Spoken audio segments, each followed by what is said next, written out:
Multiple generations of the Bush family have taken part in 6 satanically inspired rituals, along with members of wealthy families who are behind some of America's most famous brand names. Based on the rituals of the German Bavarian Illuminati, the Skull and Bones have approximately 900 members worldwide. George W. Bush has initiated 5 fellow Bonesmen to join his administration, including William Donaldson, who is head of the American Securities and Exchange Commission. Upon initiation into the Skull and Bones, candidates are told that they must forever deny their membership. The psychological mind programming and brainwashing which goes on inside the tomb can only be guessed at, as no Bonesman has ever broken the fraternity's rule of silence. Fellow students at Yale have often said that on the night of ceremonies, blood-curdling yells and shrieks can be heard from inside the tomb. Some say the initiates are forced to wrestle in mud and are even beaten. This technique has been used by the CIA and EST brainwashing organizations who seek to wear down the subject mentally and physically using a program of punishment and verbal abuse.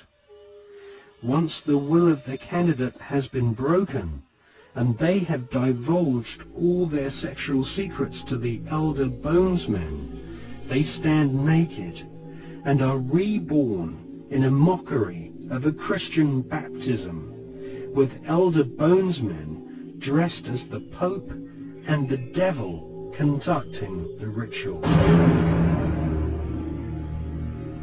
Ron Rosenbaum is a journalist who writes for the New York Observer. He secretly filmed an initiation ceremony from the top of a building near the Skull and Bones headquarters. Members of the order dress up as the Devil, the Pope, and a kind of Don Quixote character.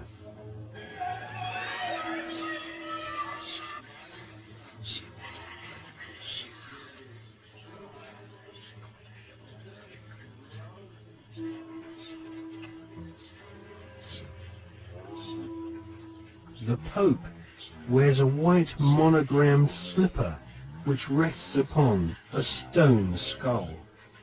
Each initiate is led into a chamber where fellow members shout obscenities and abuse the new initiate.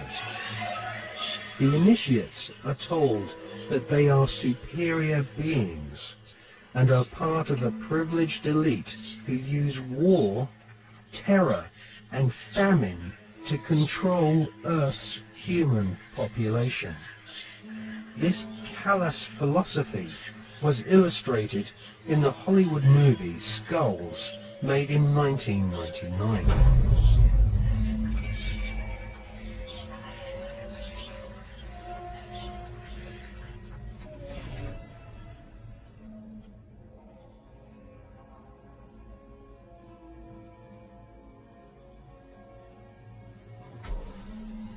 Over the years, there have been several break-ins at the tomb, which is the headquarters of the Skull and Bones at Yale University. The artifacts which have been found have included membership lists of another secret society which operates on the campus called the Scroll and Key.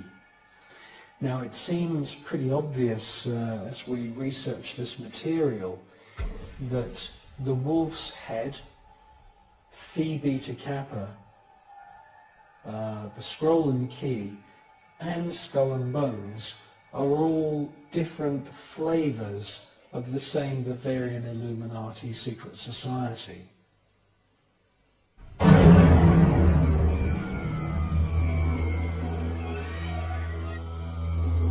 One by one, each new member is thrust to his knees and bows before the Devil. a naked woman is ceremoniously assaulted with a dagger.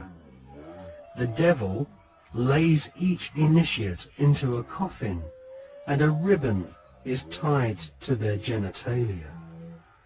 Everyone is encouraged to divulge their entire sexual life history whilst masturbating, with all their innermost secrets known to the other bonesmen.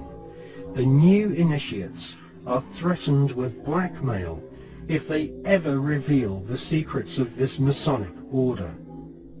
At this point, they are dressed in long robes and rechristened with their occult names. The Don Quixote character taps each member on the shoulder with a silver sword and proclaims, "By our order, I dub thee Knight of Eulogia."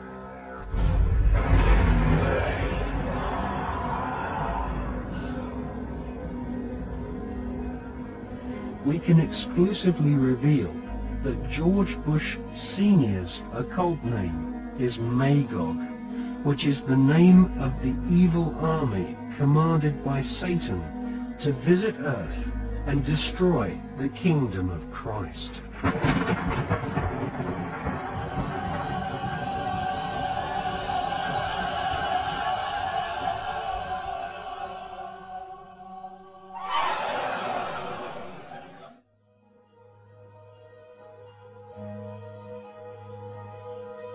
The American Ivy League colleges each have their own branches of the Skull and Bones Brotherhood of Death, indoctrinating the children of America's elite families who go on to become the captains of industry, banking, law, military, and the media. The epicenter of this elite cabal is Yale University. The last 3 presidents attended Yale, as did the terrorist expert Paul Bremer III, who governs Iraq for the Bush-Cheney Skull and Bones elite.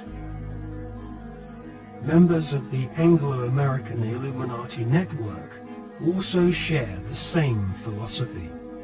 They believe in a single, all-powerful superstate, which is governed by a single world leader. If the Illuminati were successful, and their dream would come true, it would be a virtual hell on Earth. That is what the New World Order is all about. It's a living hell. It's Orwell's worst dream and nightmare. We have a Florida family who are really pioneers in a brave new world. They have volunteered to be the first ever to have microchip identification devices implanted into their body. You've already heard them say it. Gun owners, Christians, conservatives, libertarians, liberals, anybody that doesn't go along with global New World Order tyranny will be watched, will be controlled, will be tracked. The New World Order gang has a reason they want to control you. Simply put, that reason is to make you and your family bow down, submit, and worship their hidden masters. To bow down to the bull or Baal, the evil bird god, Satan, who is the owl who sees in the dark and who, through these world leaders, is watching over his kingdom. The goal is the subversion of the whole of humanity, total domination over the earth, to turn men and women through fear, intimidation, and psychological manipulation to embracing these wicked spirits as friends of humankind upon their physical return to reign over all kindreds, peoples, and tongues. These puppets of the devil salute one another with the hand sign of the horned one, representing Baal, or the bull, or horned goat and horned owl. They are widespread throughout the world and represent some of the most famous and powerful men and women on earth. not just in politics, but entertainment, science, industry, and yes, sad to say, even religion, under the guise of Christianity and other major religions. The evidence is in. The vast majority of the great men and mighty men of the earth are worshippers of Satan and his minions. The New World Order is not just about control, power, and economics. It's about spiritual deception. It's about deceiving the human race so that these wicked spirits can separate mankind from his Maker and torment their souls for an eternity in hell.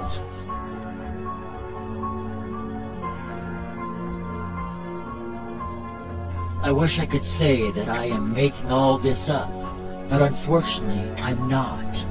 Now listen to a true, noble American who tried to warn us years ago about this secret order of the fallen angels. Listen to his warning very closely.